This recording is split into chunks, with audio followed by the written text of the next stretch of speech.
Well, hello. Oh, I can see I'm getting pixelated very badly. Hmm.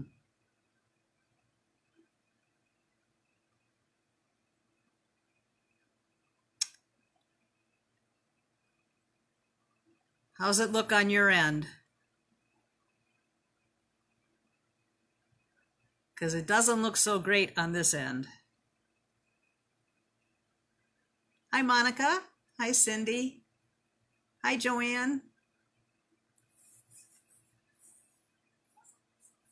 Yeah, let me know if it's really pixelated badly or not.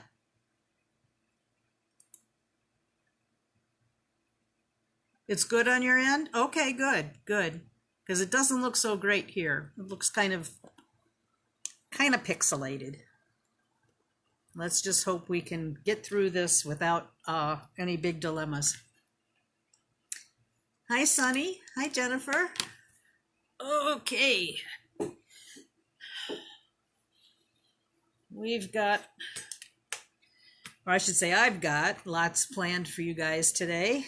Um, I don't know how far we'll get with everything, but I have a lot of ideas that I'd like to share with you in regards to making jewelry out of coins. Um, I will show you some of the ones that I've done so far.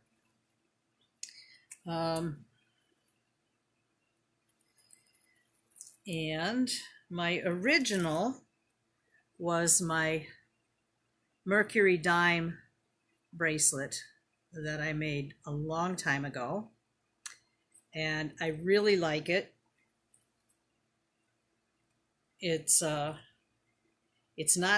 too flimsy. It's not heavy. I've got a magnetic clasp on this one, which is nice and strong. When I first started doing jewelry, well, not jewelry, but when I first started in the world of soldering, I had experimented myself. I had seen someone that had a coin bracelet and I really liked it. And I thought, well, I want to make one of those. And so I got some coins and I soldered on in between each of the coins. And then I wore it, and then and it was fine. And then I took a trip to Vegas with some friends, and I had this on, hoping it would bring me good luck. Although I don't really believe in that stuff. But anyway, I wore it into the casino, and I left the casino without it.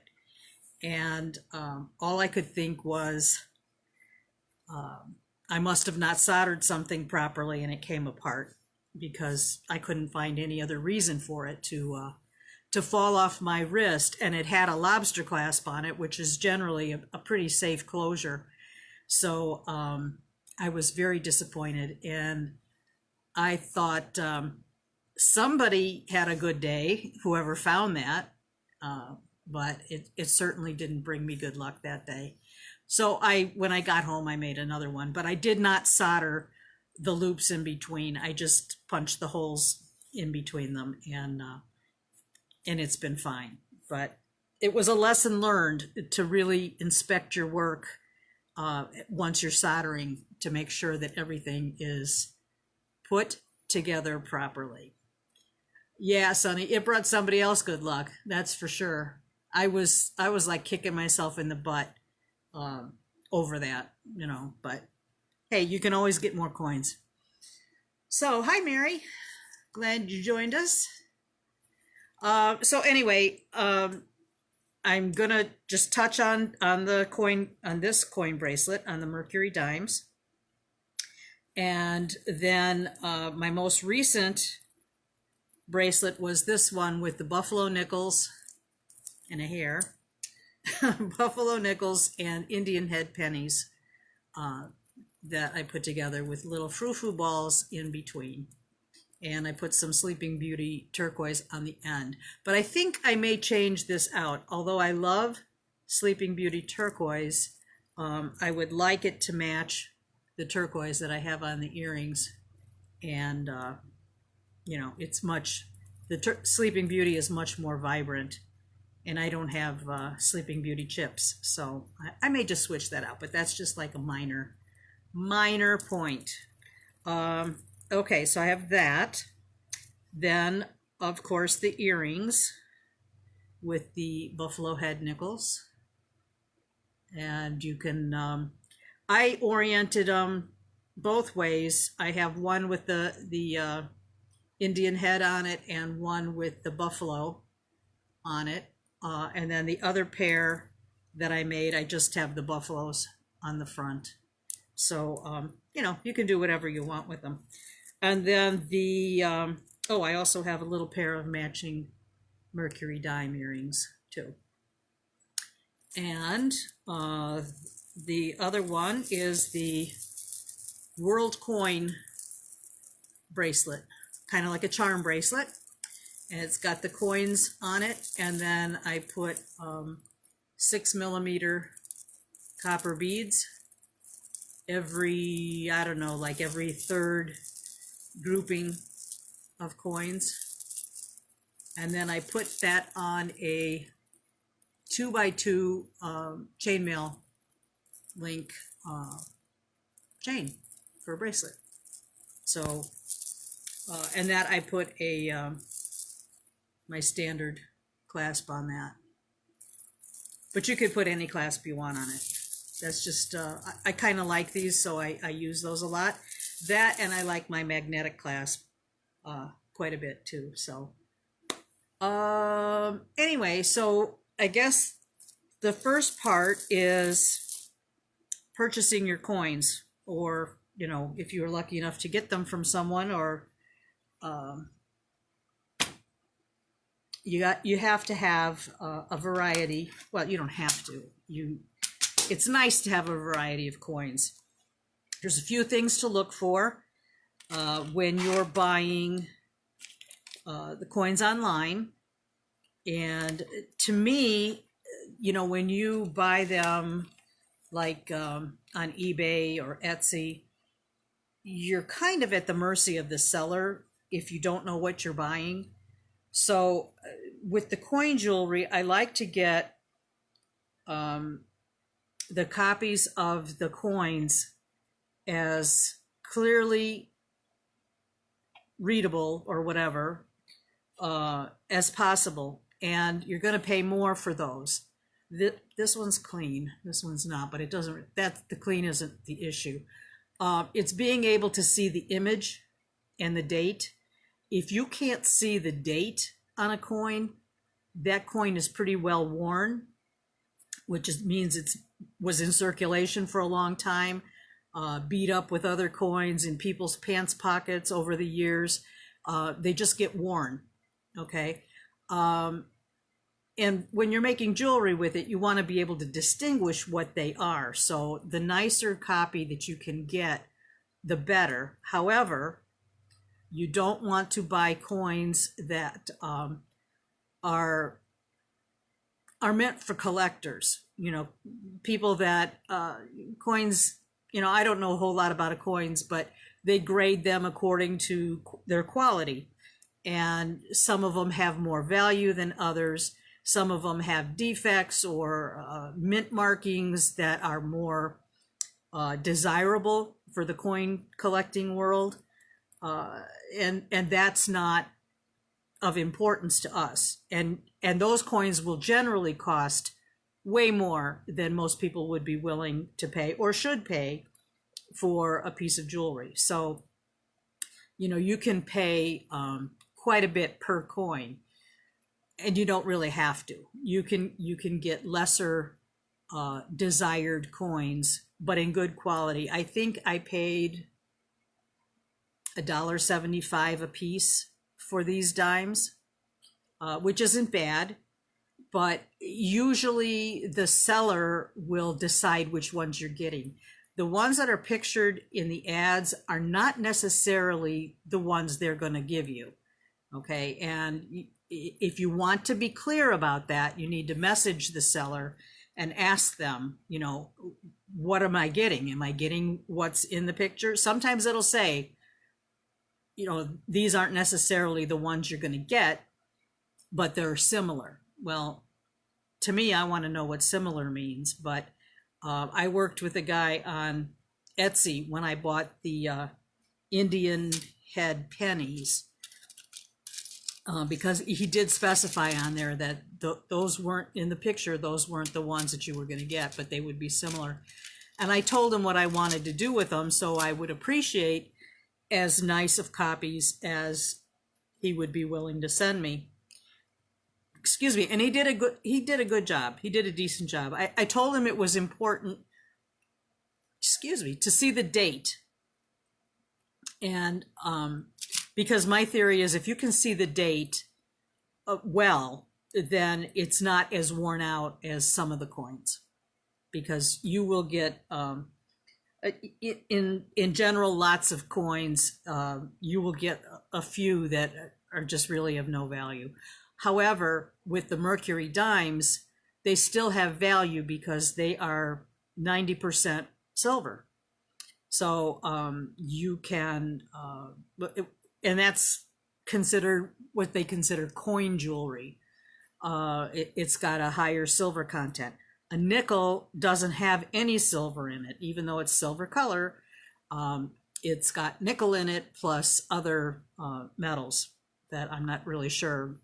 Nickel, copper, you know, whatever else they might put in a coin. So, so if you get the Mercury dimes, they do have the 90% content of silver, and so they still have value. All right. So, and I think for my buffalo head nickels, I think I paid about $1, maybe $1.25 a piece.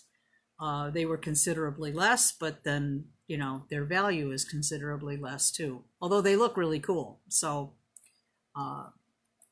you know, they are different. And also the Indian head pennies, those are my newer acquisition. I had never purchased these before, and I think they were similar. Well, I think I'm mixing that up. I think I paid $1.75 a piece for the pennies, and I think I may have paid a little bit more for the Mercury dimes. I can't trust this mind, but these were the newest, and I know now that I'm thinking about it, these were the ones that were $1.75 on Etsy, and I will have that resource on the handout, but there are other vendors other than this person that I'm mentioning on there, but I was happy with his service, so I am putting him down as a resource. Okay, so, and what I did with my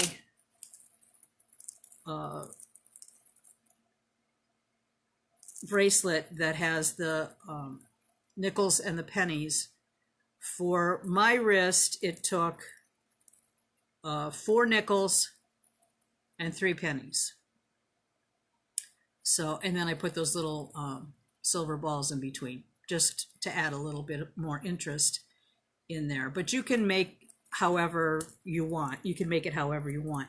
My purpose for doing the demo is to show you how to put the holes in the coins and how to dome them if you care to dome them, and then you can construct them however you want to do. I'm also going to put a cabochon. I'll solder a little cabochon on a nickel so you can see me do that, and also touch on how to construct the coin bracelet as well. Okay, so then there's the World Coin. Oh, and this is sometimes how you get the coins from a coin dealer. Sometimes they'll put them in like a little tube, depending on how many you're buying and if they're have a lot of value or not. If they have more value, they'll be probably in one of these little cards. I made the mistake a couple years ago of buying a tube of buffalo nickels that were the newer issue. They were the newer mint, meaning they were completely different. These have Jefferson on one side, and then they have the buffalo nickel on the other side, or the buffalo on the other side, which is fine, but it's just a little bit different look. But I like the fact that these other buffaloes are larger and they're vintage. So they, to me, they have a little bit more meaning to them.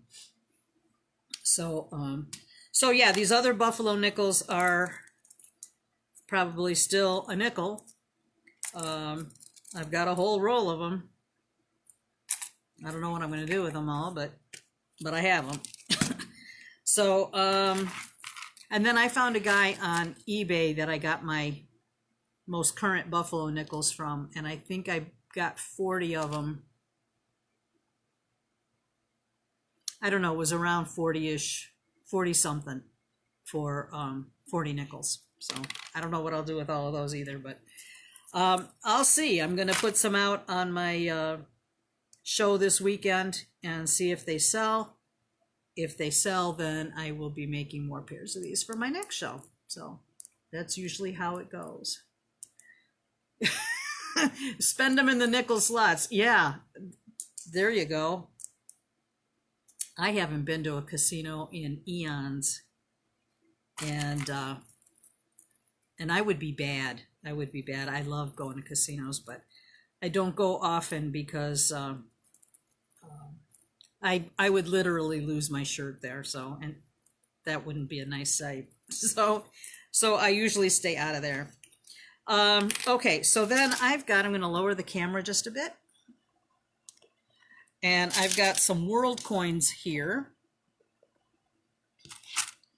And this is just an assortment of different coins. My brother is a coin collector, so he occasionally will send me some coins or point me in the direction of getting coins elsewhere. But he sent me this huge amount of coins, plus I took all the ones from this bracelet out of this pile. And what I did was I tumbled them to clean them all because most of them were really grody.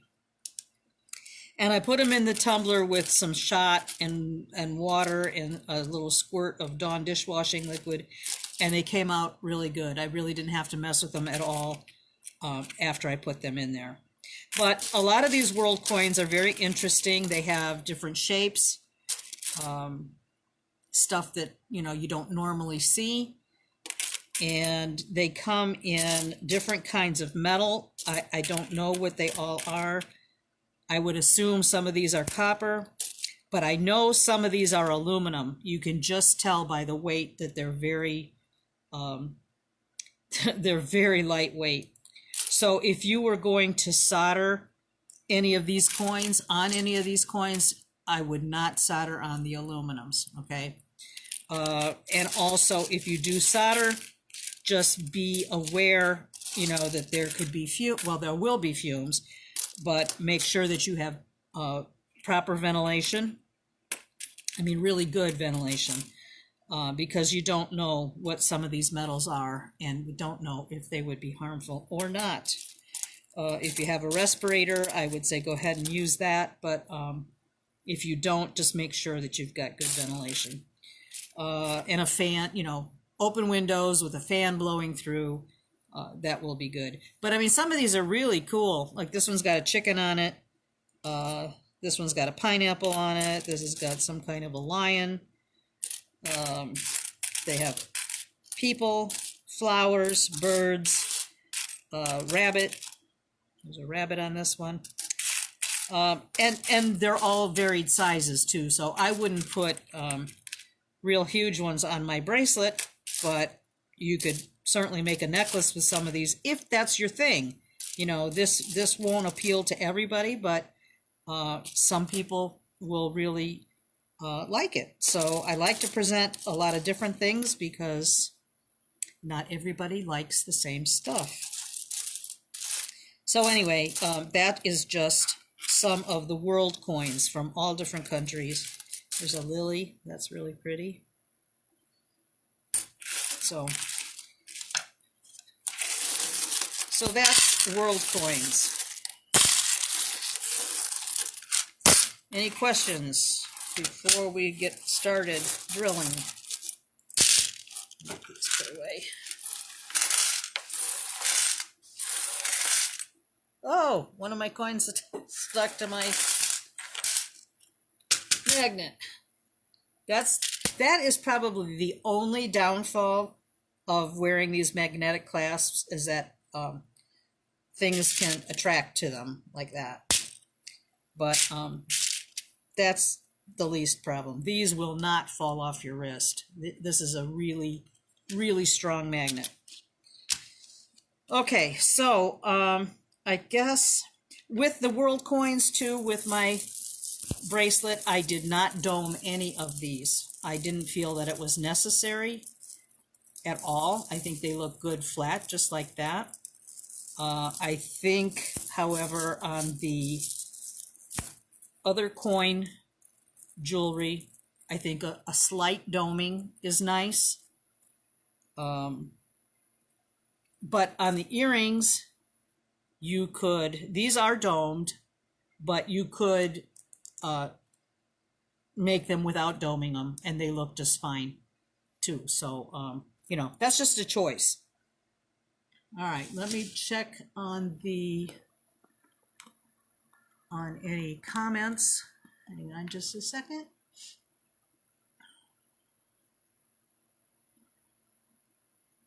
Okay.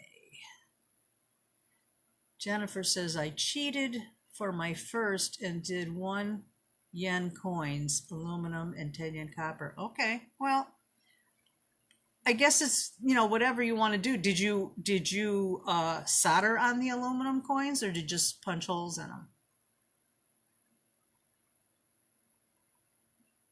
Okay. Mary says she's had silverware from restaurant stick to the metal, to the magnetic clasp. Yeah, it can do that. Or when you go to your car door, the handle. Okay, good. No holes.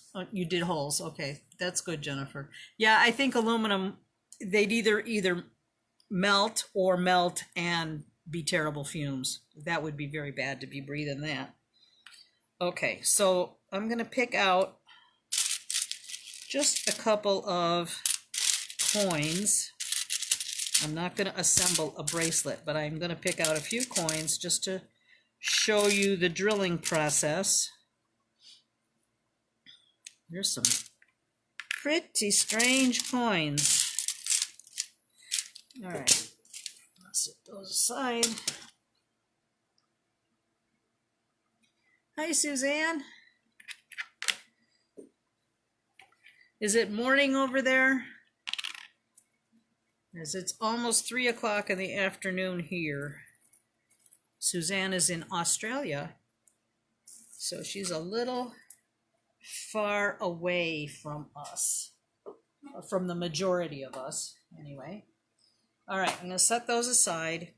Now, when I make the holes, I am going to use my steel bench block and a center punch, this little tool right here, because you have to make a little pilot hole in the coin before you use the drill.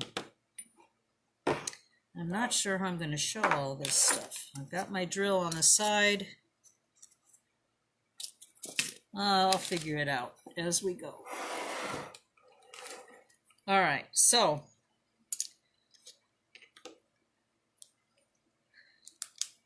on the holes, I'm going to punch the hole or drill the hole from the front side, front to back.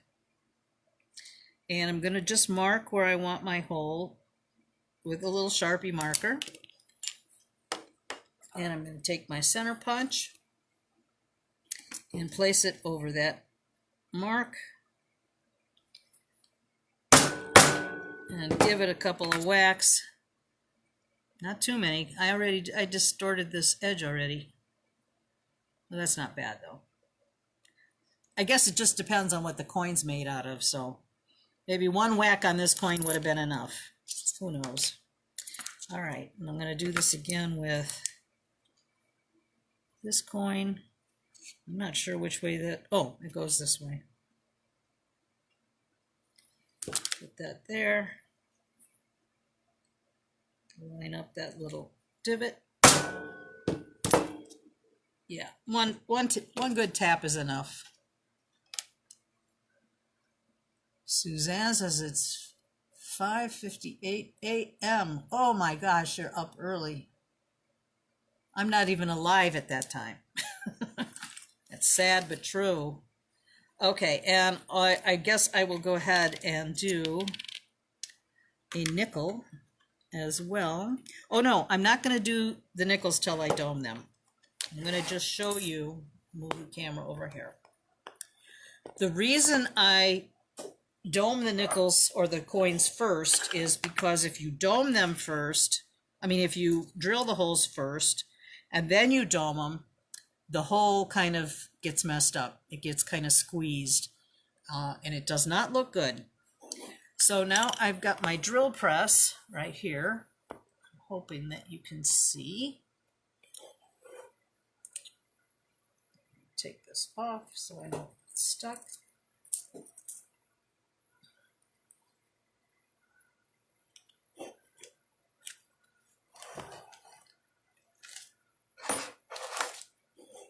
And on my drill press, I put an extra block of wood. Actually, I've got 2 blocks of wood right here because it doesn't go down far enough. So I raised up the table. You can raise the table, but I would just use the blocks. All right, so now I have a twist drill in here, and I think the one that I'm using is a number 48. It's either a 48 or a 50 as far as twist drill sizes go. That also, they come also in millimeters. And what I did was I found a chart on the internet that is drill size chart. Okay, I know it's backwards, but it's got all the different numbers of drill bits, so you can decipher which one you need. You know, if what you buy, like the ones that I bought from a jewelry company, so they came in number sizes, you know, like 1 through 50 and then like 50 through 80, something like that. That's just a ballpark, where they're just almost as fine as a hair, you know, and they keep going up.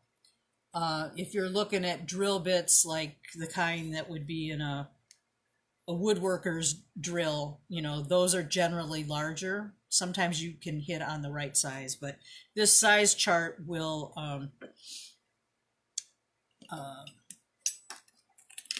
I can't think of the word, will kind of decipher, you know, what size, or translate, there you go, translate the sizes for you. So, okay, the drill bit is, oh, I have to use my chuck key here. This is the size of the drill bit, and it measures just under 2 millimeters around. Okay, so it's not very big, but I don't want it really to be very big. It could be larger. I wouldn't go any smaller though, otherwise your jump ring's not going to fit in it. Unless you have a very thin jump ring, and that's probably would be too flimsy. But anyway, this is, I think, like a 1.78 millimeters. So, all right. Now to get it back in the hole, right?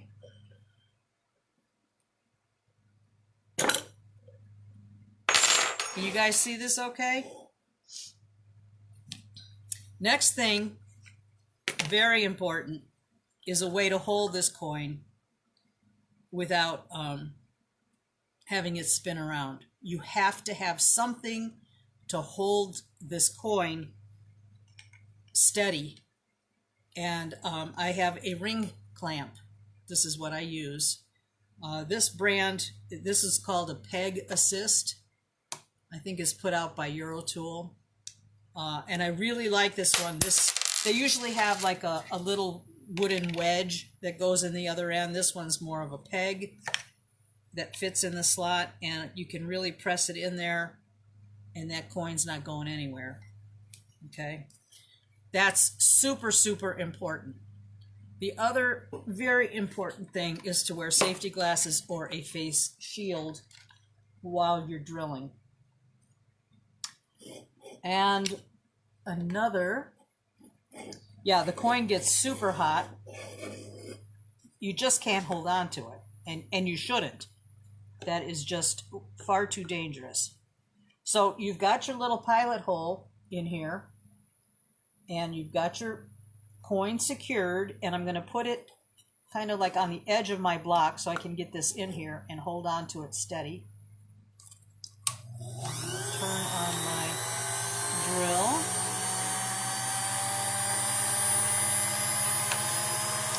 Get my eyes on here first. Okay.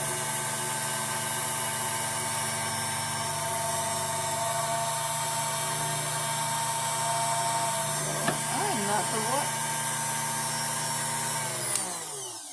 Sorry. Not high enough up. There we go.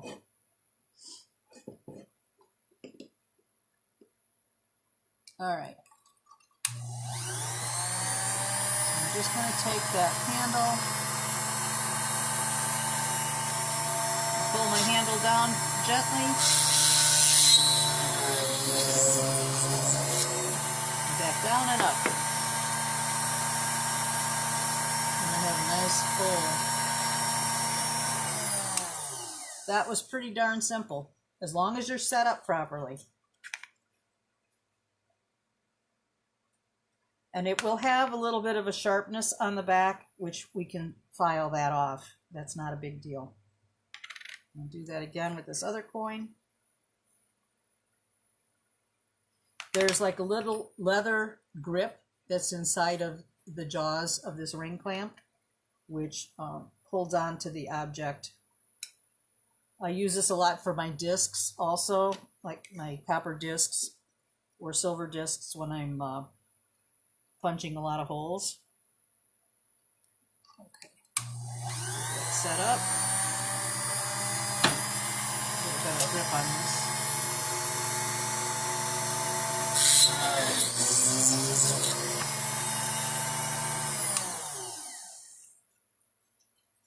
And voila. So you can blow through these pretty quick. Now this one got a much larger burr on the back of it. You can also put the burr or put the coin in upside down and re-drill that hole from the back side where the burr is. Whoop, I slipped.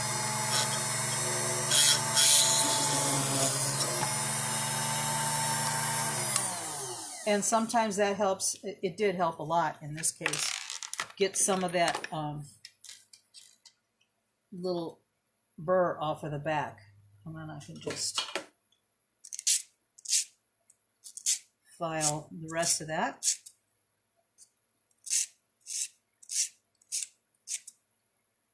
And make it smooth.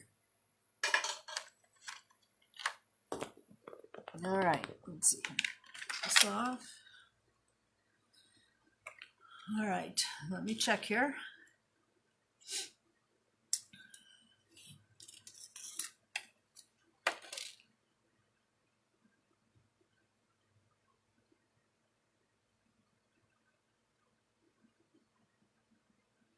You should be able to get a replacement chuck, and actually I mean, a chuck key, you might be able to find a chuck key just like at the hardware store too.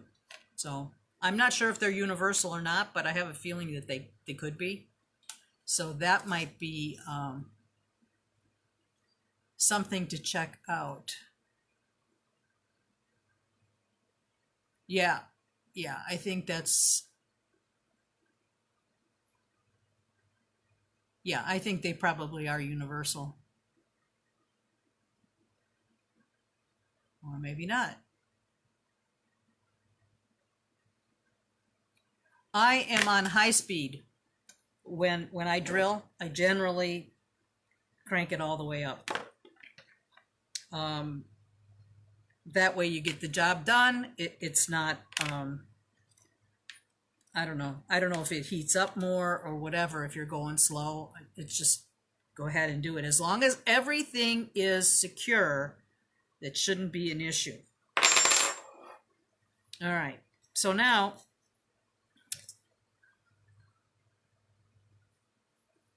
you said you went to Ace and bought one. It's not the same. Well, you know what? After this is done, I'm going to check on my husband's side, because he has all kinds of drills and things, and I'll experiment with some of his and see if they fit in here or not. Just to see, just to know. Okay, so the next thing then is doming. I'm kind of jumping around because I really am not sure how to do this. I mean, these are all things that if you don't know about doing the holes or making the daps, you know, I'm trying to cover all those different areas so that way you can, you know, you can decide what you want to make. All right. Okay, so for the coin, for the nickels and the dimes and the Indian head pennies, I use a hydraulic press to dap them. Not everybody has one, and I get that. I understand you can't all have all this stuff, but you can do these manually. They're a little bit harder. I annealed the nickels because they are so much thicker. You have to anneal them. You could pound all day long on a nickel without it being annealed, and not get it to dap the way that you want it. So if you were gonna do this without a press, I would say anneal the nickel. Use proper ventilation when you're doing that. You can anneal the dimes also, but you don't really have to. They're thinner, so it's not as much of a struggle to pound them. But the nickels, for some reason, when you put them in the pickle, I guess it's because of the metal content.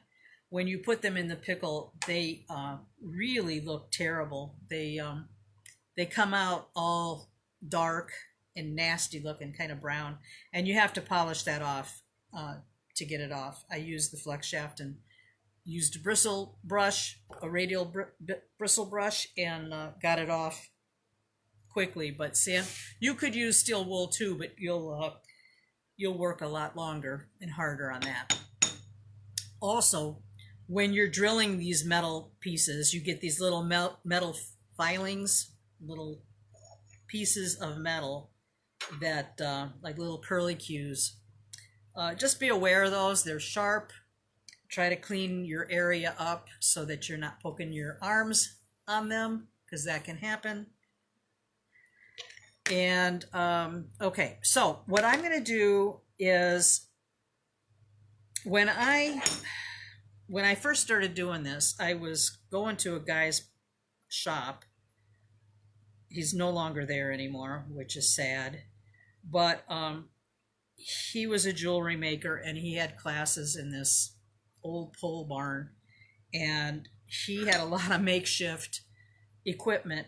He was very clever, but he had a hydraulic press. He had an electric hydraulic press, and he had one of these doming blocks, and he cut up a cutting board, like a nylon, or I don't know what material cutting boards are made out of, but like a white cutting board. He cut it up in chunks, and we used that in lieu of urethane or lead. I mean, that's what we used over there. But I can't for the life of me remember exactly what he did, how to make that.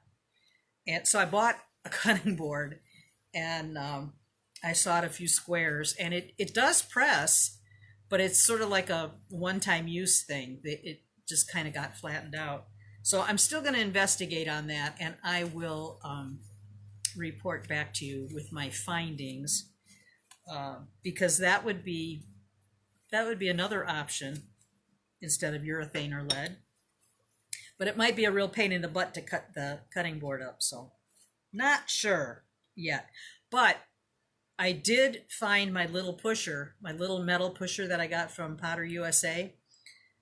He was selling these a few years ago to help push the metal into certain areas. And I didn't really use it all that much, but I'm thinking, well, to get that urethane or whatever in there into the depth of this bowl, you have to go pretty far in there. So the pusher fits in there real nice. And I tried this out and it works pretty well. The cutting boards, Jennifer, maybe not. I don't know what material he used. At the time, I wasn't really interested. It was like he had this stuff, I used it, and that was that. But, when you're trying to figure out stuff on your own, we're guessing. A lot of times we're guessing. All right, so what I'll do is I will get a nickel. And I want my buffalo to be the one that's going to be domed. So I'm going to put him buffalo side down, Indian side up. And I'm going to put some little squares of urethane, or little chips of urethane in here. And then my pusher. And then I'm going to take this over to the hydraulic press and press that down. And that will make the curve. Okay. So, I don't know if Kevin still has these available. I would imagine he does. He may not have them on his website, but if you ask Danielle, maybe she can see if he has any of those in stock somewhere. Because if you don't have one of those and you have a press and you want to do this, this is a great way to go. Although, well, I don't know any other way to tell you to do that. It's just because the bowl of this dapping block is so deep, to be able to reach that dime, you have to build it up with something to press it down. So, this little combination of the urethane on top of the coin and then the pusher works pretty good. So I'm going to take the camera and we'll go to the hydraulic press.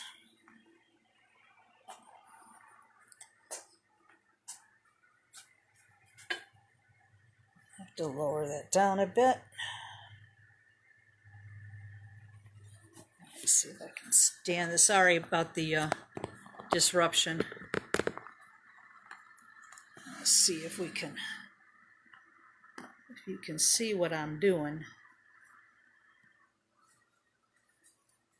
I just have a homemade hydraulic press, which actually I'm very happy to have. Put that in the center.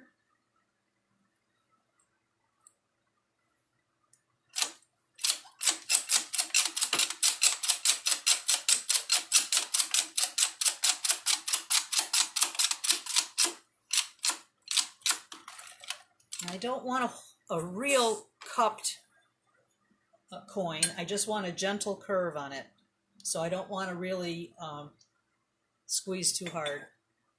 And that's just enough. That's just enough doming I don't know if you can tell or not. That's about as much as I want on there. If you just kept cranking, it would cup almost into a bowl shape, and that's not really what I want for the coin. Also, when you're doing that, the more you're stretching the coin, the more you're stretching the design, if you get what I mean. So you can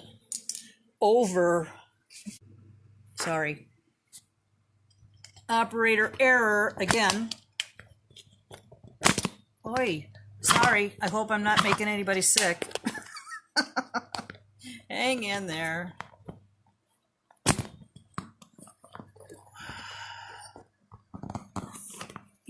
It's not supposed to be this difficult. Okay, here we go. But I guess for me, that's how I roll. Okay. Okay, you guys still with me? Okay. Okay. All right, so here is, let's see if you can tell from this, the amount of dome this has. Okay, as opposed, that one's okay, but I can see the buffalo better on this one than I can on that. So that's what I was saying. I think sometimes you can stretch out the design with the press, the features. All right, let's see. Jennifer, you said maybe they are not. Oh no, that's the cutting board you were talking about. Let's say you ruined one of your coins. How did you ruin it? By over pressing, possibly? I did not, Gina. When you use the press, you don't have to anneal the coins. That's kind of a neat thing. And Jennifer, I have absolutely no idea how many tons I press because I have no gauge on my press. This was just a homemade job, so I just press. It's sort of something that you kind of get the feel for after a while. Sometimes it doesn't work, but most of the times you can get the feel. If you've done a couple of the coins, you'll get the feel. I would start with something junky first, not one of your better coins, and try to get it, just see how far you have to push. You shouldn't be, putting all your weight on it, for sure. When you start to feel that resistance as you're pumping the handle, stop and take a look and see if it's okay that way or if you need to apply a little bit more pressure. So yeah, you adapted too hard. Yeah, you can definitely do that. You can, the design just kind of stretches out. At least that's my opinion or my take on it. That's just what seems to happen. All right, so I've got this dapped to where I want it. And now I've got to put the holes in this. All right, so I am going to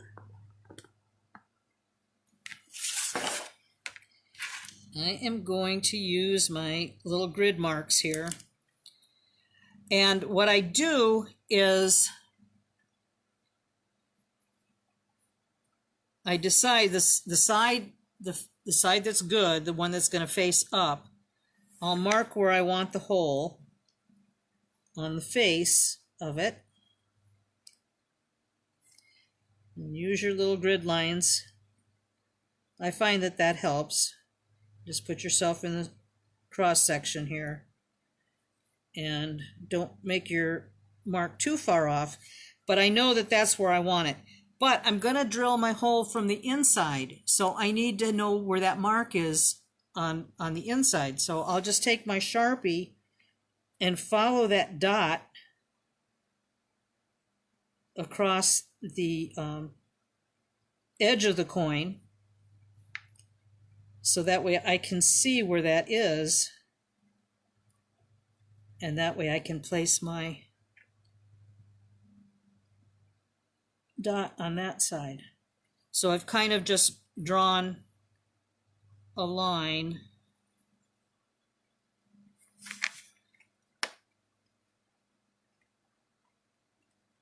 You get the gist of what I'm doing here? I'm just marking that line across, and then reaching to the other side. So then I have my marking where I want to punch my little divot holes. So it basically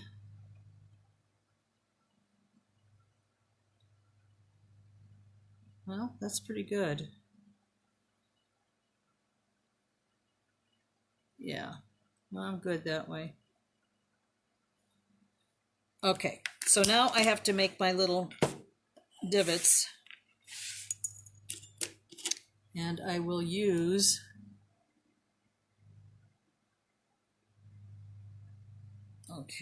I will use the center punch and line it up right on that dot.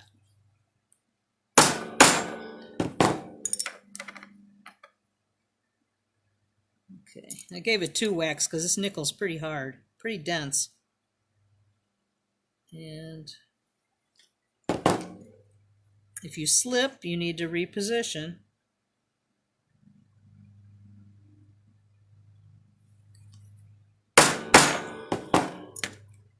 All right. Okay, so I've got my center punch. Now I'm going to put my nickel in the ring clamp.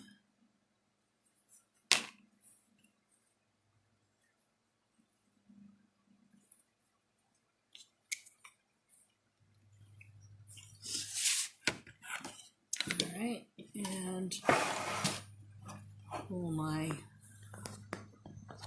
drill press over here.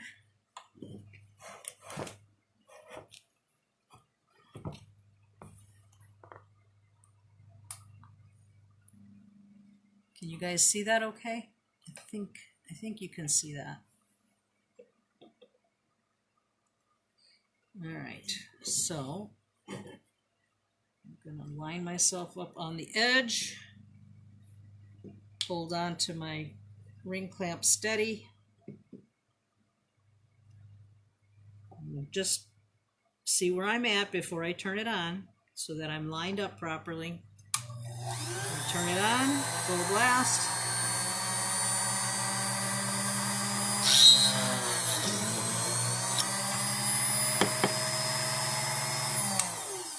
Turn that off.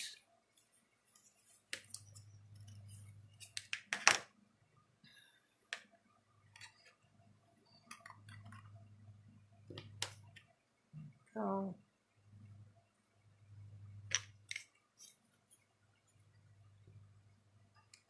Line it up again.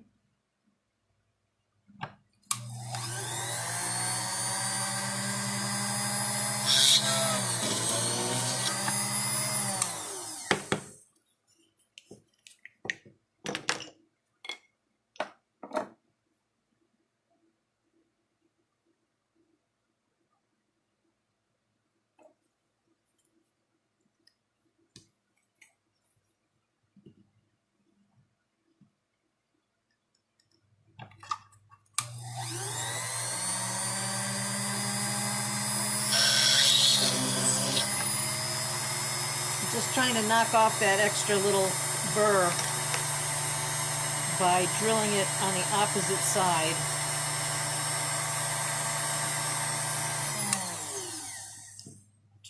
Line it up.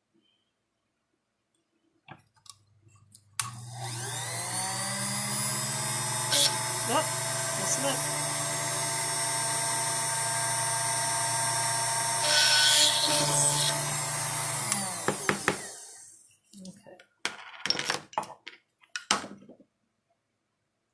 Okay, so I have my 2 holes right where I want them. Just sand that a bit. Just to make sure there's no rough spots on there.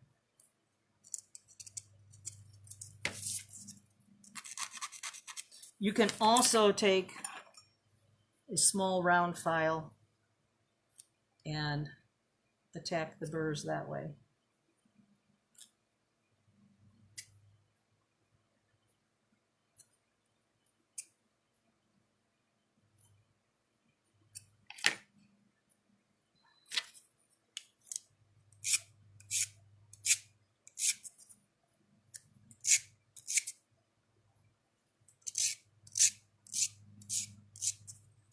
This nickel wasn't very clean.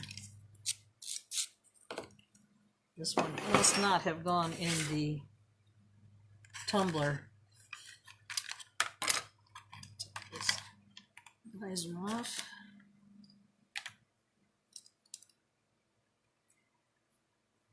Okay, so this one would be a bracelet unit. Okay, and now I'm going to make one for an earring, and then we'll solder on a bezel cup. Let me clean this up a bit though.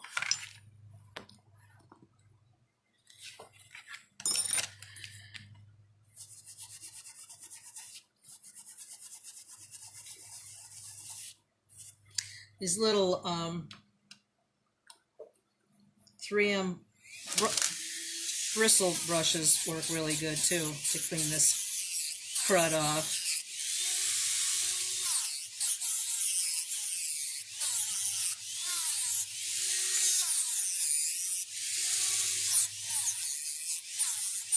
Give it a little quick cleanup.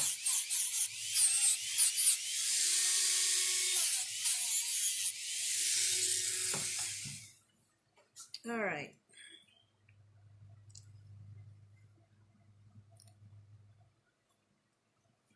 Any other questions or comments or concerns? Oh, those little metal filings get everywhere, so be careful with that stuff. All right. So I'm going to do this one flat. I'm not going to dome it. I'm just going to put a hole in it, and then I'll do a bezel cup on it. So, let's see.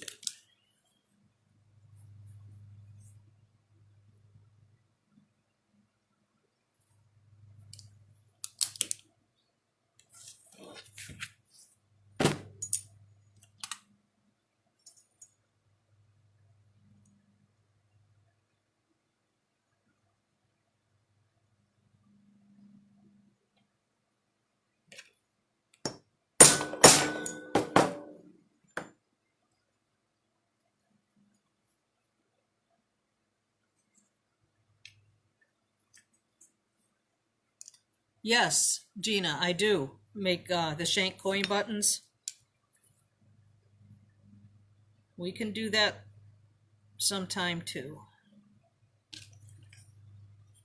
All right, so I'm putting my coin in there. I'm going to just drill this one real quick, and we'll solder on the cabochon. My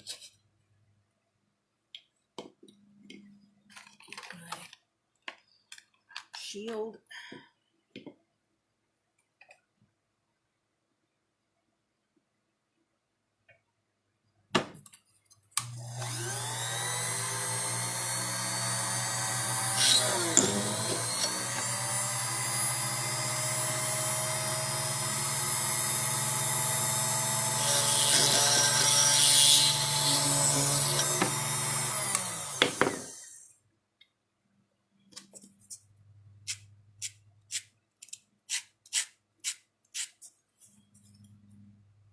It's good on the front. The back just had a little bit of a burr. All right, I will solder on a bezel cup, and then I think what I'll do is make a little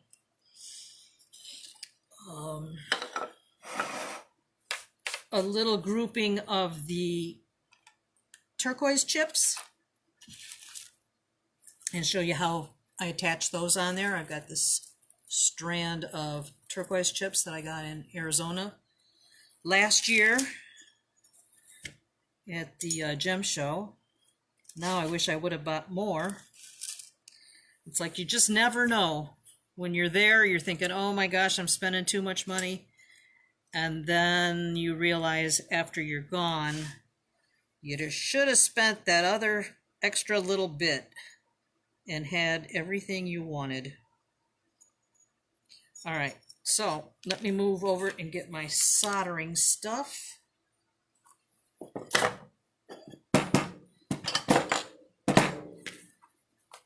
So much stuff.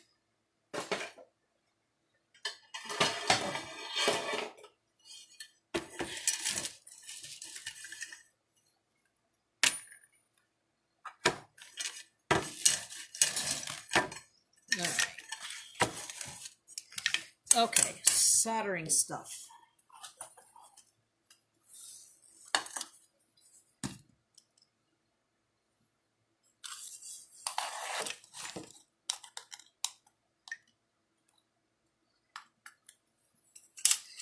All right, so I have got my solder.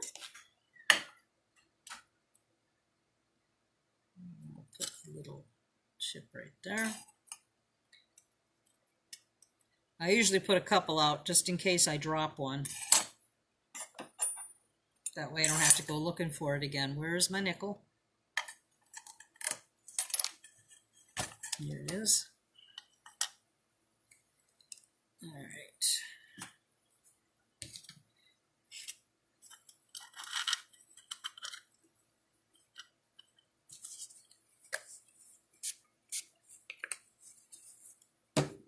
Get my bezel cup. What I think I'll do is, wrong thing.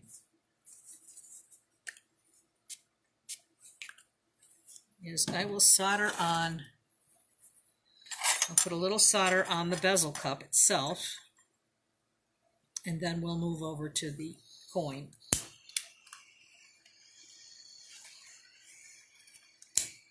Oh, brilliant. I guess I need gas in here. I guess it doesn't work without gas. It felt like it was full to me, but apparently it's not. Did you know this is the right way to hold your can when you're refilling? Upside down like this. Whew. Get that out of the way. All right.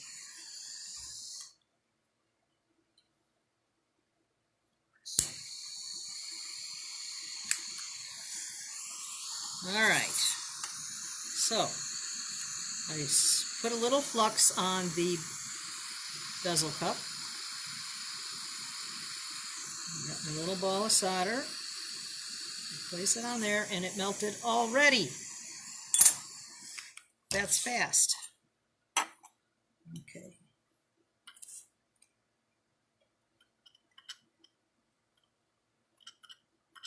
Actually, I want this flux to dry up just a bit.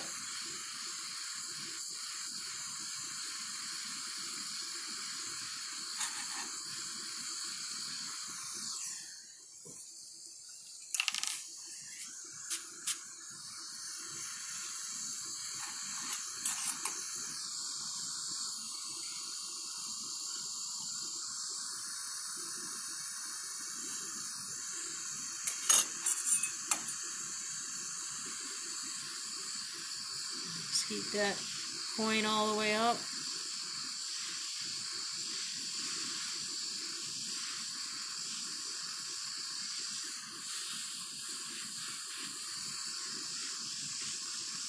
Try to concentrate that heat on the coin, not on the bezel cup.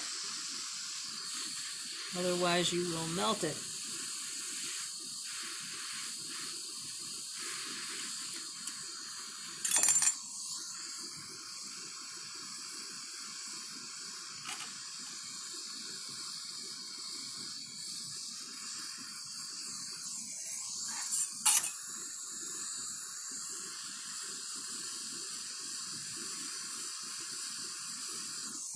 Oh, you see that? It scooted around. Okay. All right.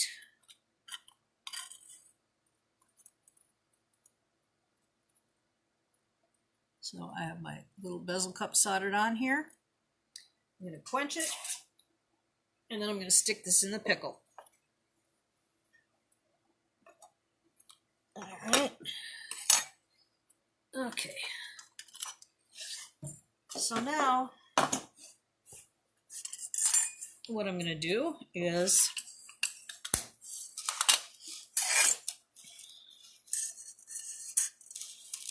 I'm going to use some of this graduated turquoise.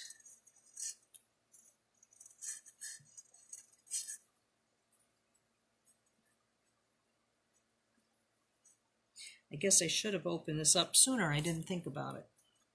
I think I can get in here.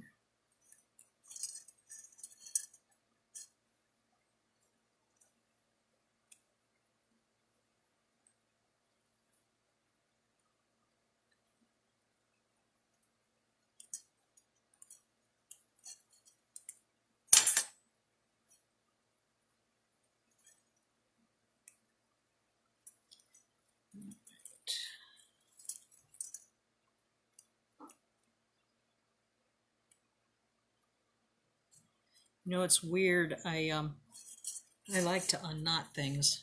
A lot of people hate it, and I find it very, I don't know, it's not really challenging, but I guess I have the patience for it. I don't have patience for a lot of stuff, but for this, it doesn't seem to bother me.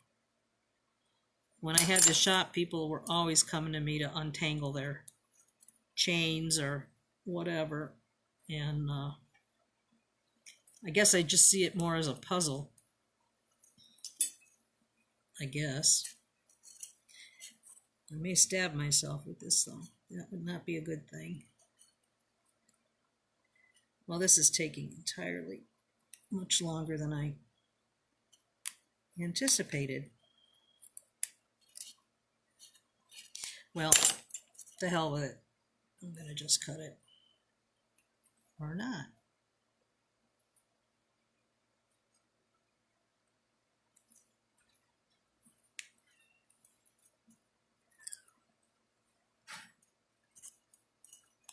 There we go. See? This side still has a knot.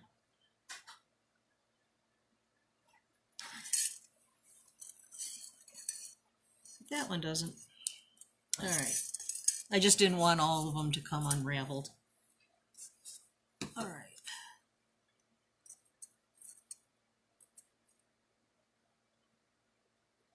Yes, honey, you could absolutely heat it from underneath on a tripod. I'm just not a real tripod user, but there's absolutely nothing wrong with it. You know, I just I don't know. I seldom use it.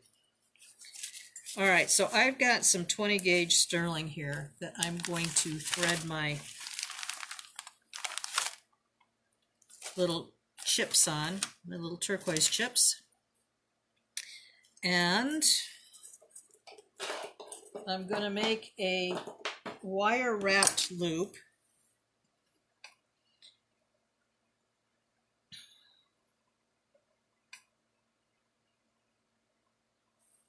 And I have a short video on how to make this wire wrapped loop on the Artisans Workshop page, not on our group page, but on my business page, the Artisans Workshop, on how to make the perfect wire wrapped loop.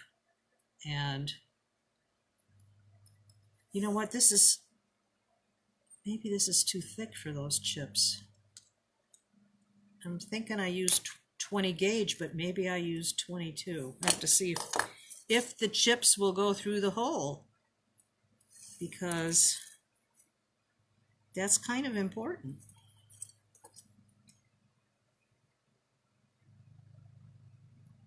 And they do. That's good. Oh, I just stabbed myself. I'm bleeding. Okay.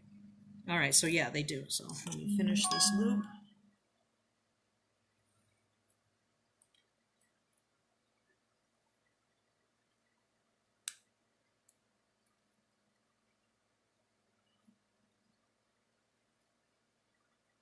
All right, so I've got my little loop on the end.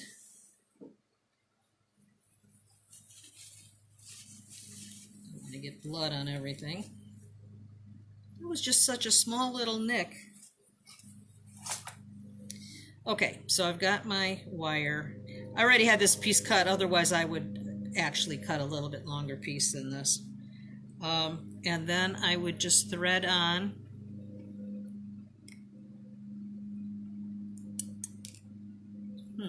Or not. Well, now these other ones went through. Okay, maybe those are too tiny. So just thread on a few chips.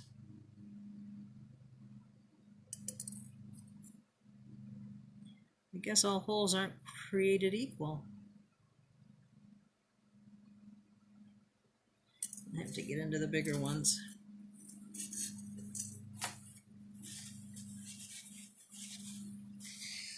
All right.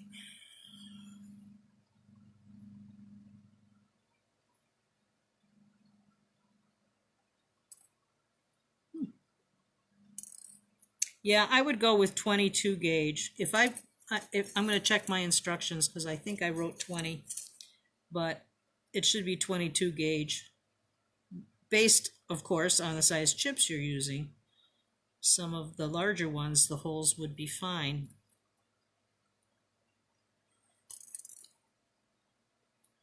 Well, I don't like the shape of that one.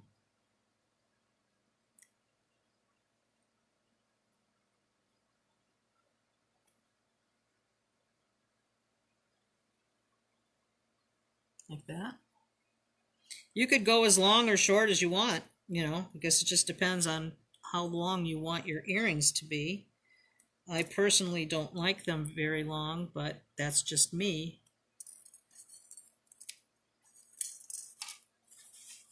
I should stop and go get a Band-Aid, but oh, tough through it. All right, I think I'll just make it like this. All right, so I'm going to put my pliers on the top of the wire and push it away from me.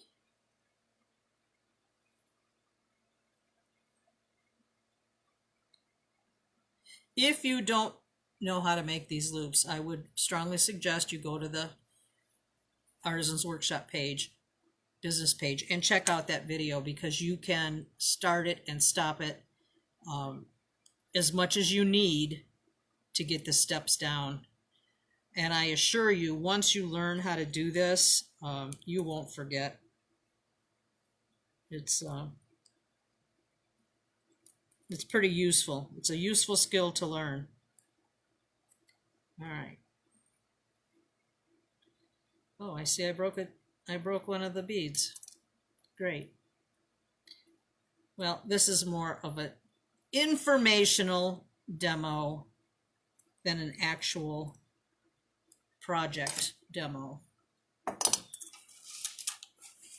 All right, so I've got this little segment done,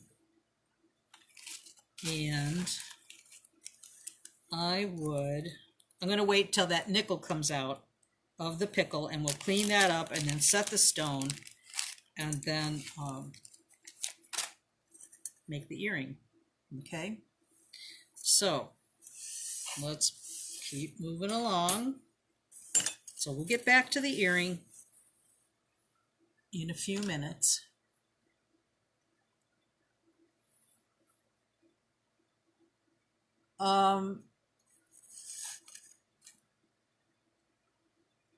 Sonny, you can, this one was probably just like 2.5 inches of wire. I would start with 3. That way you have plenty of room to make your loops and add as many chips as you want. You know, that's totally, however many you put on there. I mean, it's just how long you want your earrings to be. I don't like them too long. I have a short neck, so long earrings kind of look funny on me. So I tend to keep them on the shorter side. But I do adore long earrings. I really do. All right, so I showed you how to drill the holes in the coins and how to dome the coins. And now we're going to move over to the World Coin bracelet. Hey, Nancy. Yeah, it's a hot one again. I kind of hide out in my shop. It's nice and cool in here. And I'll just let it be hot out there, and I'm going to have fun in here. So I'm glad you could join me.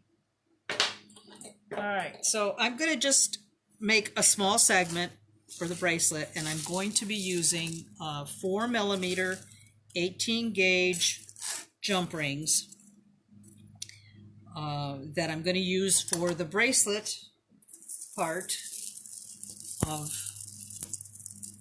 this little coin bracelet. Okay, and this is a very simple 2-in-2 chainmail bracelet. And you know, I was using steel wool, and I've got little steel wool fibers all over my tools. So I'm going to close completely 2 jump rings. And then I'm going to open 1 jump ring and put the 2 closed ones in there, and then close that jump ring.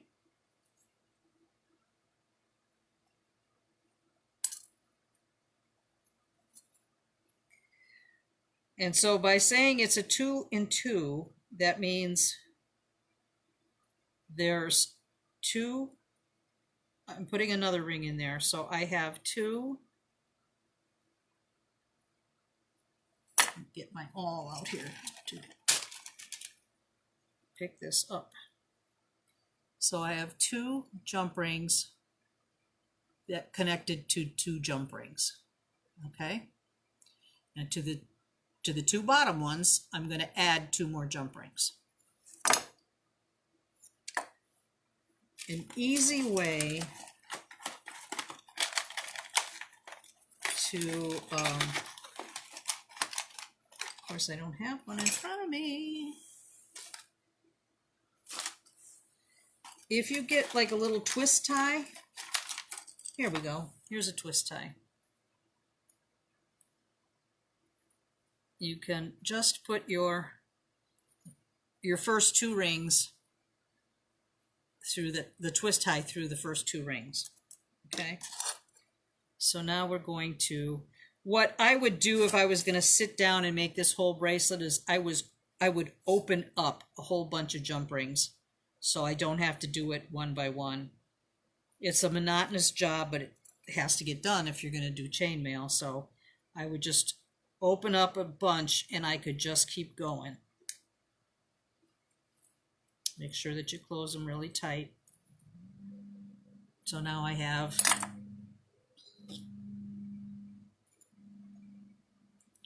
2 and 2 and 2, okay?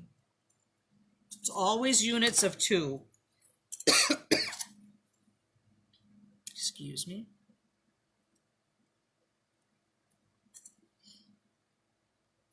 And it goes pretty fast, but it goes faster if you've already pre-opened your jump rings.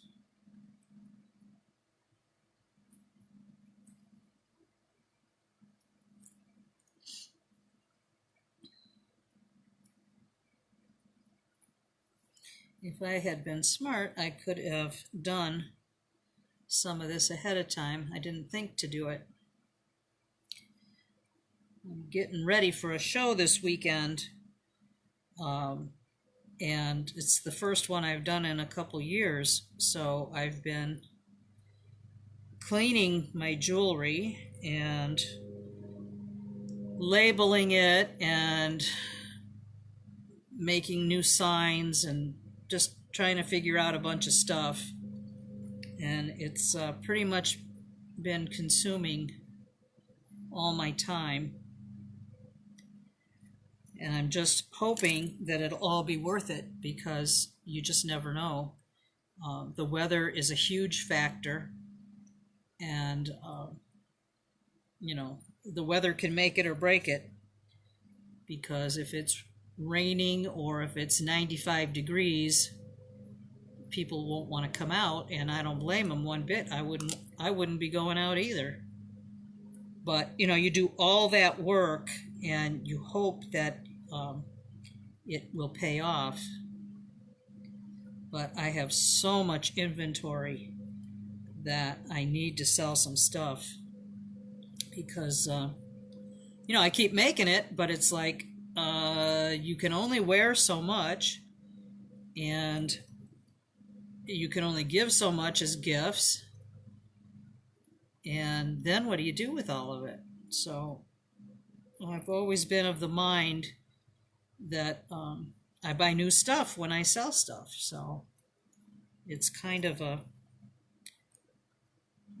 great thing. It's like, what toy could I get next? But you know, you have to make sufficient money to cover all your expenses and all that stuff and materials before I can think about that. But see how fast this is going? I mean, it really does work up. It's a very simple weave, you know, it's just two rings and two rings all the way down. But it's not the star of the show in this bracelet. It is just a means to attach all the coins and the little copper balls that I will be attaching along with the coins.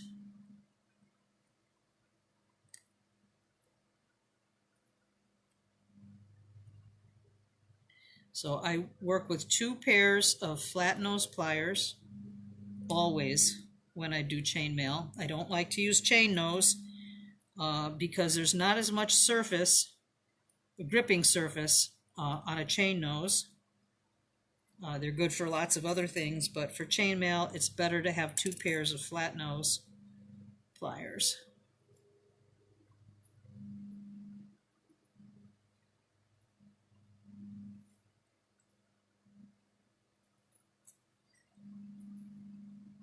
I'll just do a couple more, and then, because you, I'm sure, get the gist of this by now.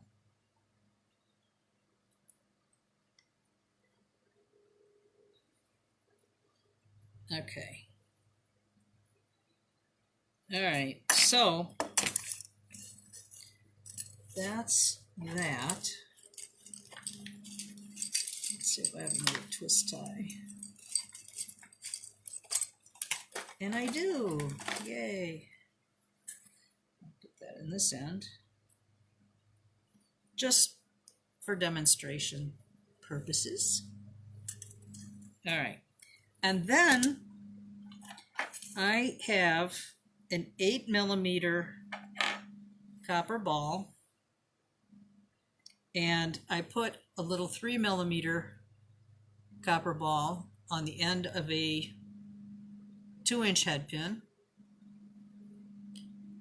And I'm using that little ball only because the hole in this bead is too large for the head on this pin. It'll go right through. And I tried a 2mm copper ball, but it went through. And the other thing you could use is a daisy disc if you had them in copper, or you could mix silver in there if you wanted to. I like mixing metals. So that's just in there as a little stopper, okay? And then I will wire wrap a loop on here. I'll check for questions in just a minute. So I'm making my loop.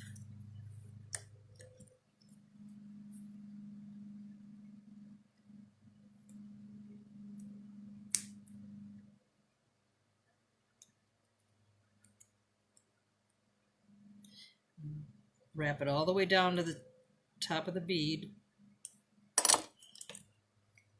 Cutters, cutters, my cutters.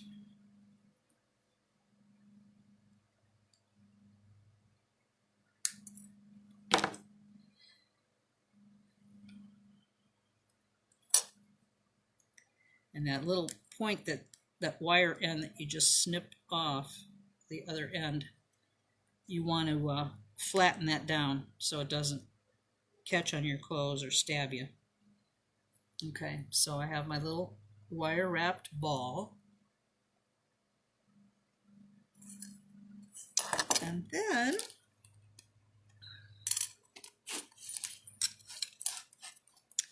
let's see what I do with that other coin that I drilled a hole in.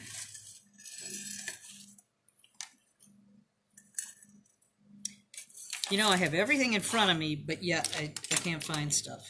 So, go figure. Is it under my tray? No.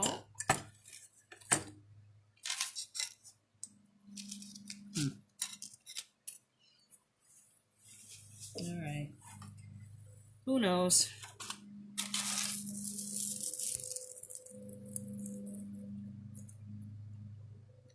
Well, this is, I'm going to deconstruct this area. This is no big deal. I can put it right back together. But that way you'll see exactly what I did.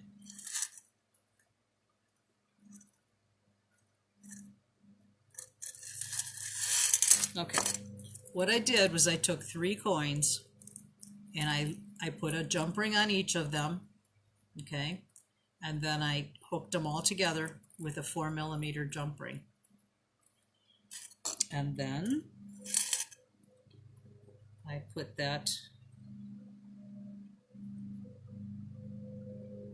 on one of the double loops there.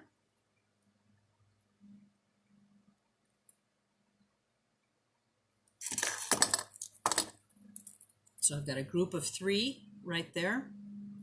And let's see what I did here.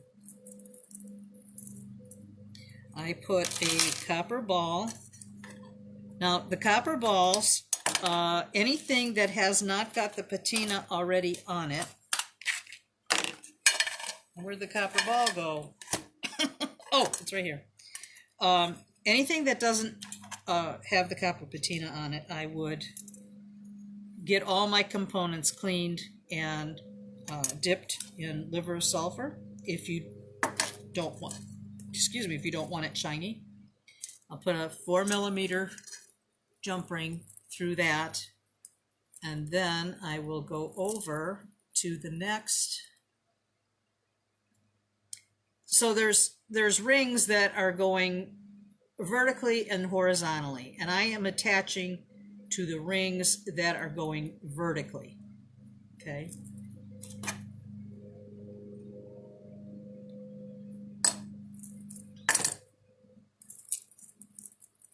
Okay. And I would just keep going that way, putting another grouping of 3 coins on a 4mm jump ring, and then I would attach that at the next vertical spot right here. You can tell that. And then I'd go over to the next vertical group and I put another copper ball there, and so on. You just keep building your bracelet that way. At least that's how I did this one. If you come up with something different, you know, go for it. But I mean, this is just what I came up with. All right, but I like it. I like the way, I like its fullness, and you know, I like having all the little balls in there to kind of break it up a little bit. You know, I just think it's kind of fun. So, I mean, that's entirely what you do, is Entirely up to you. No, the coin's not in the pickle. That one is the Indian head coin, but who knows? It's here, and as soon as I'm off the broadcast, I'm sure it'll show up. Oh, here it is right here. It was mixed in with the nickels, so, but it's no biggie because, you know, you saw how I was constructing it. You use a bent nose turned up, Jennifer? Yeah. The bent nose. Yeah, a bent nose and a flat nose. Yeah, I mean, whatever you're comfortable with using is fine, you know, but I find that I've got a lot more grip, uh, you know, with the two flat nose pliers. So, and Gina, I don't know what I'm going to charge yet. I really don't know. You know, I have a kind of a, I don't know. I'm thinking maybe for the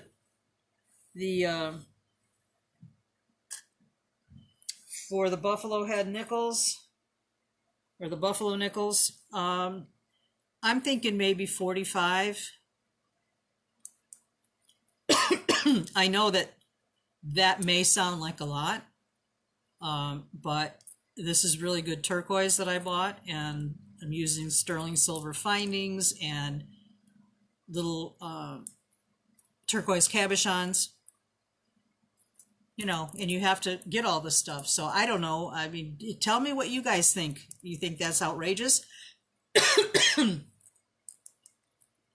You know, pricing is always the hardest thing for me. I mean, I do price stuff, and I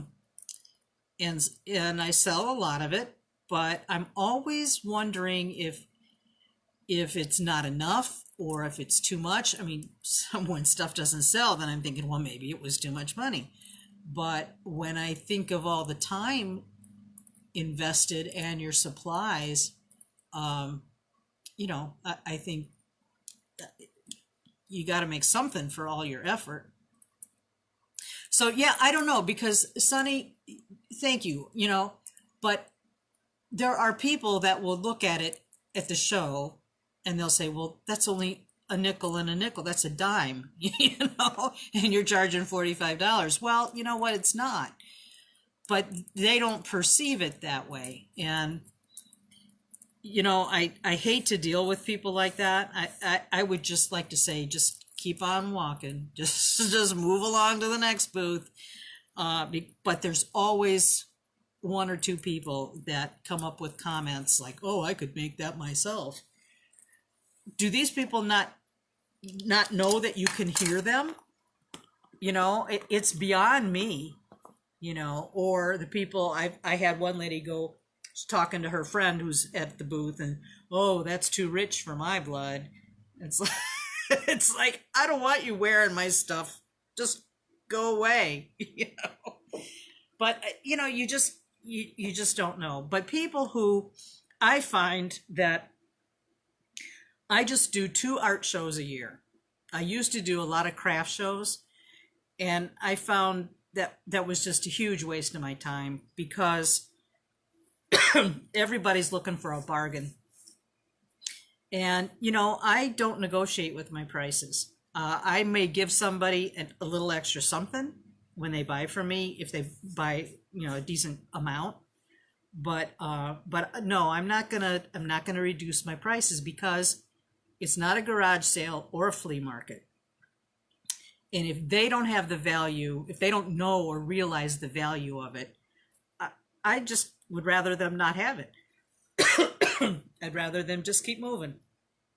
But generally, people that go to art shows have, you know, they know some value in your stuff. So that's the only type of show I do. And there's only 2 in this area that are still just art show. I mean, you know, considered art shows.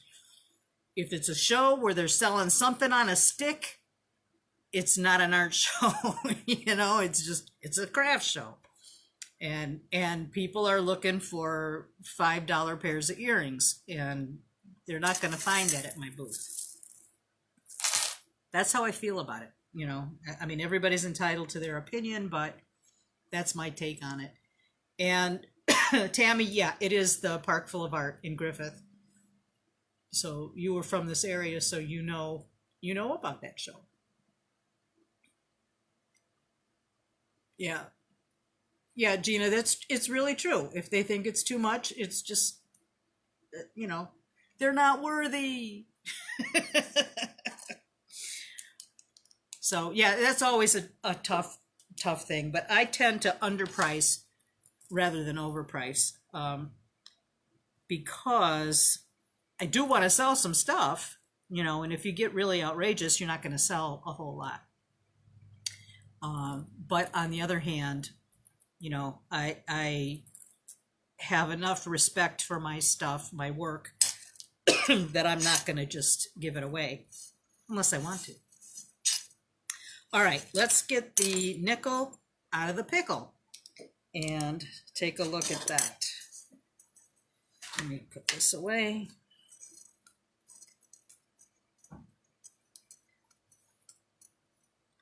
And the nickel will require some cleanup. And, if anybody knows why that happens, I mean, it seems like it's more severe that when you put a piece of copper or a piece of silver in, the finish. Let's see here. Yeah, it comes out kind of copper color. It's weird. All right. See how it still looks like it's got fire scale on it? It's been in the pickle long enough that it should be clean. So that's why I use, excuse me, one of the radial bristle brushes to help clean that off in a hurry. Let's see here.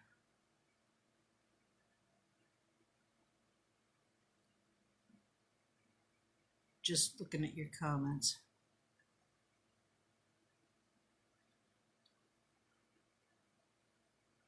Yeah. No, I don't do Popcorn Fest. I did it once, and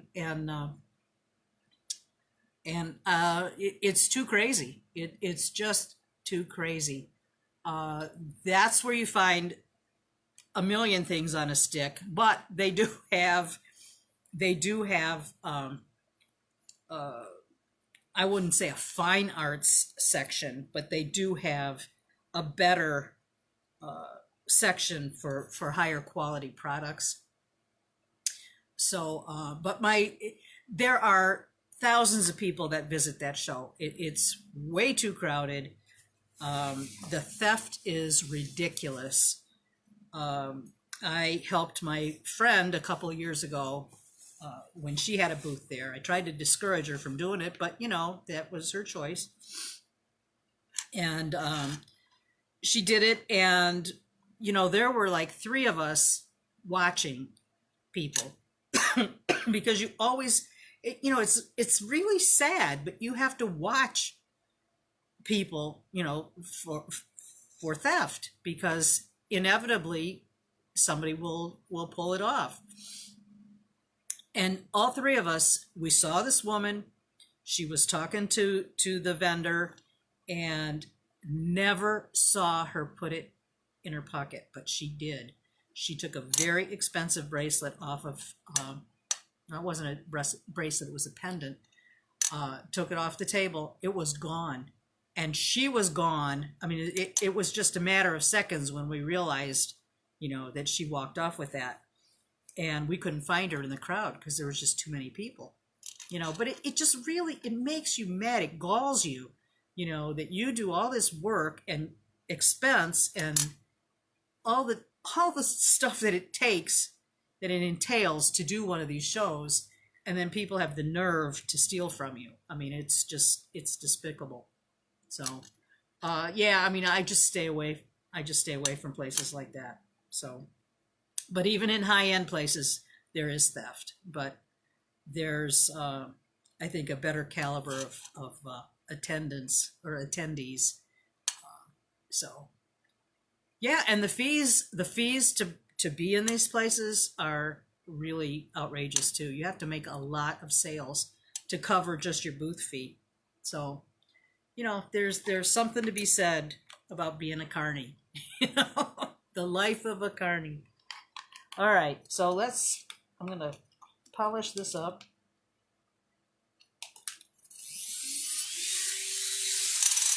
Oh, but my glasses are on the top of my head.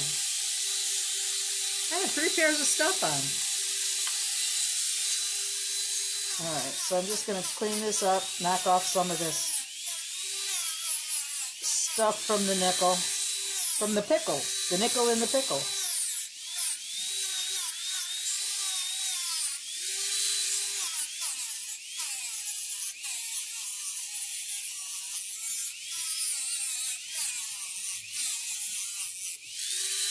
I don't know why the nickels, like I said already, I don't know why they get that film over them, but they do.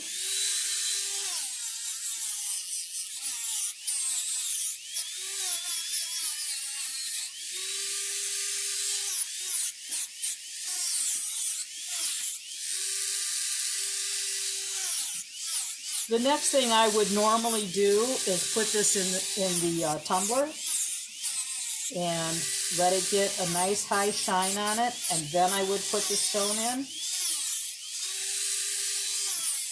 But I'm not going to do that right now. I found that if you're careful, you can put some masking tape over your stone. If you make sure that you've really got it on there nice and securely, you can put your turquoise stone in the tumbler. Now, I don't want to have that come back at me saying, "Sue told me I could do this and my turquoise is ruined." But I'm only doing this on a very small tab in the terms of expense. It's not a lot if I ruin it, but I would never fool around with an expensive piece of turquoise and take the risk of ruining it. All right, so I've cleaned this up. Oh, I guess I did that all with you looking at my face. Sorry about that. All right, so I cleaned that up. But like I said, I would normally tumble this at this stage, but I'm not. Just for demonstration purposes. Okay. And I'm going to grab a little cabochon. I want to make sure that I have 2 that kind of match or match fairly well, because when I make its mate, I want it to not be far off. Some cabs are nicer than others. That one's not so nice. All right, so I'm just going to grab this for right now. And I'm going to use my handy dandy number 0 file for this little end here. I think I measured this because I think it's 3 millimeters. It's a 4 millimeter bezel cup.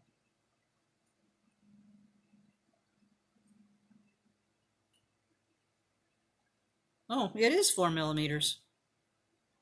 No, it's just under. It's like 3.7, which is why it probably works out well. So I'm just going to open up the little cab just a tiny bit, just to make sure the stone will seat in there. But take good care if you do this, that you don't rip your bezel. And where is my stone? There it is, right before my eyes.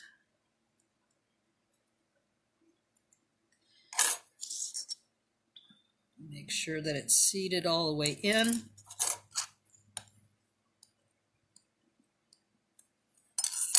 All right, now where's my bezel pusher? Here we go.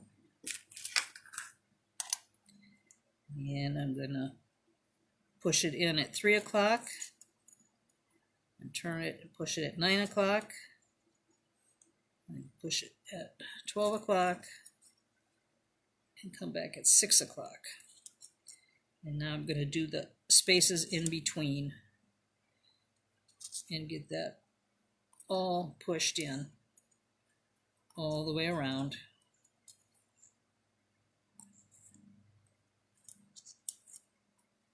It's easy peasy with these little bezel cups, and they're so cute. And just that little bitty stone like that, that little pop of color, just makes it really kind of a neat thing. The turquoise with the buffalo.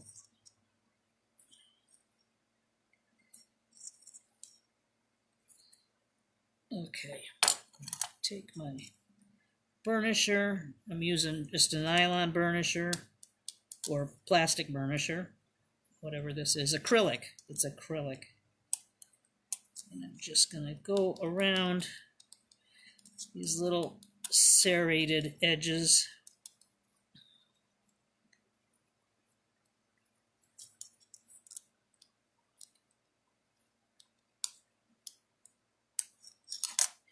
And there, I've got my little bezel set on there, my little cabochon set on there.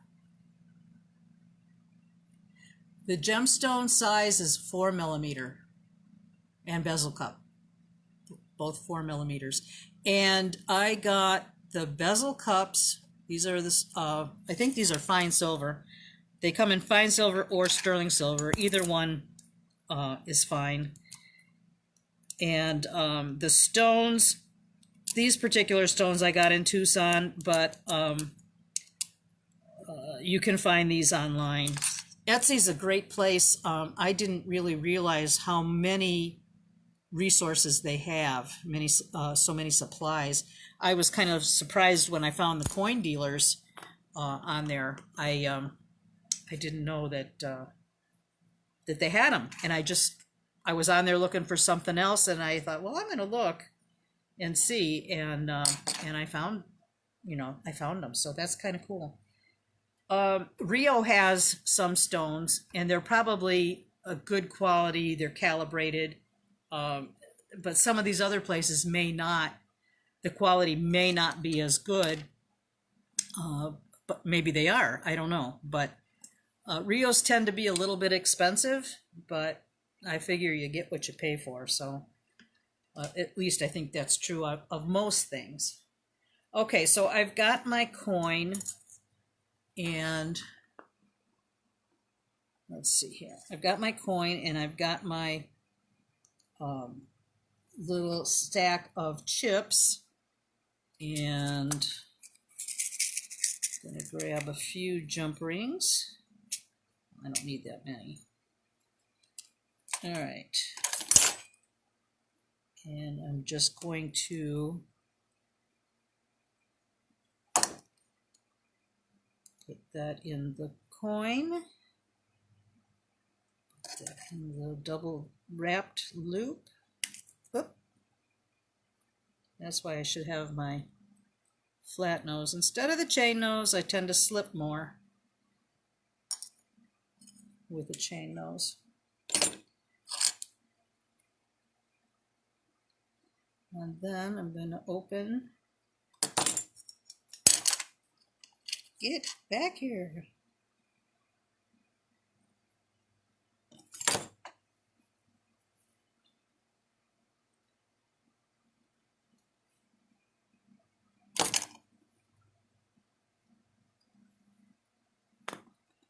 And then I have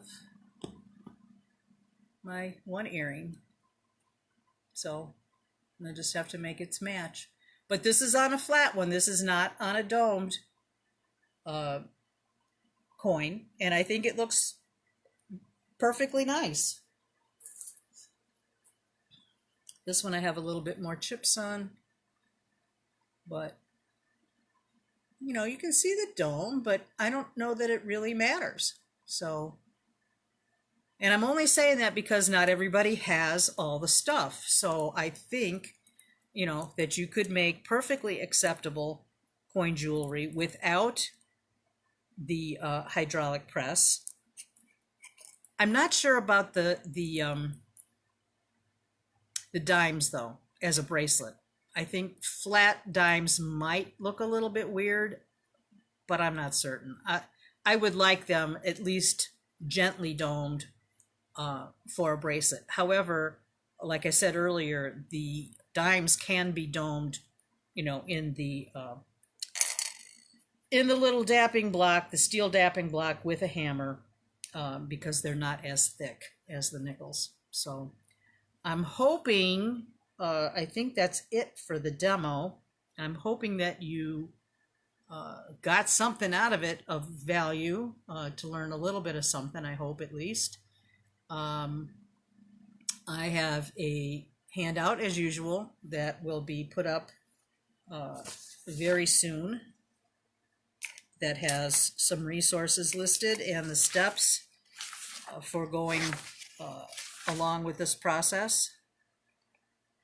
And for next week,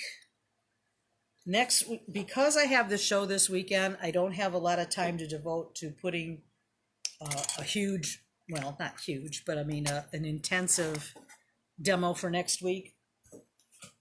So what I'm going to do is do a chainmail bracelet out of Sue Ripsich's book, like I've done a couple before. I am going to be doing the Sassy Swirl, I think she calls it, bracelet, which is a hunka silver, but it's all a bunch of loops, and it's got twisted wire jump rings in there along with regular plain jump rings. This is just a gorgeous bracelet. It is, the feel of it, the weight of it, it's just lovely. I put a box clasp on this one, and I got this box clasp some years back at a trade show, so I don't have a source. I looked up, it's a Tree of Life. I did a Google search on Tree of Life, but box clasps came up with nothing. I did do a search last night on Etsy, and I found a few places that sell box clasps. You don't have to have a box clasp. I just think for this amount of silver, that's a nice touch. I have used box clasps that have a stone in them. That's real pretty. You could put a lobster clasp on it, a nice heavy one on there if you wanted, you know, it for security reasons, although box clasps are usually pretty secure. You could even use one of those heavy duty magnets if you wanted, but I just think, you know, keeping the integrity of this bracelet, you know, high quality, I think that looks nice.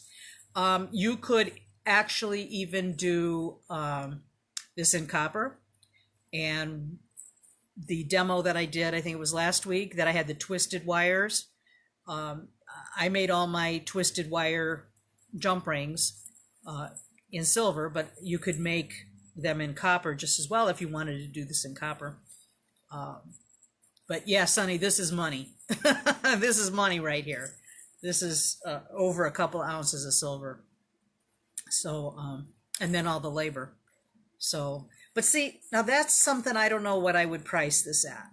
I would think minimum $125, maybe $150, because the box clasp alone was probably $20. And then you've got all that silver plus all your work. You know, and that's where I struggle with that, because I know to make this again, to replace this with the way silver is, it would be pretty expensive to make. So anyway, this is what I'm going to do next week, because it's relatively simple and I don't have to do a lot of preparation. And after doing a 2-day, full day show, I'm going to be tired, especially if it's like 95 degrees. So I'll have the instructions and all that stuff. You don't have to get the book, but I'll tell you, it's a great book. And Sue gave us, or gave me permission to do that. Oh, I forgot to show you the little dingle balls that I made.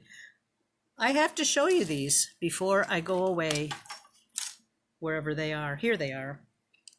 I made, these are the little dangles, or, you know, AKA dingle balls, that I made, that I put in between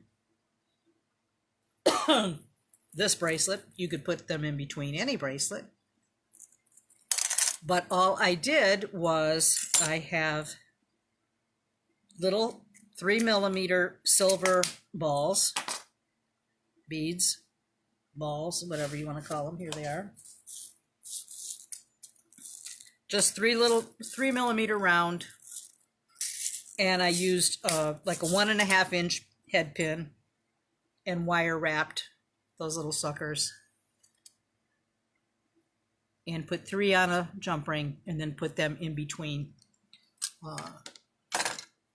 So I think that these are great fun. I like to add little things like this, little dangly things. I put a lot on my bracelets, even if it's just a couple. I just think they are cute. They add a little movement, kind of fun. I've been yapping too much. My throat's dry. All right, guys, look for the handout in a few. If you make anything with your coins, please post on the group. I have said it every time, I think. I love to see what you guys are making.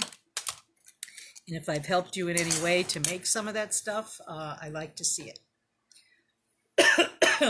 Yes, we all need dingle balls. Yeah. All right, guys. I'll see you in the group on Facebook. I'll see you next week. Pray for me. Send good juju out there for good weather for the weekend, and that I have lots of sales. It will benefit us all. So, all right. Thanks for watching and being here with me. I enjoy you guys a lot. So, see you next time. Bye-bye.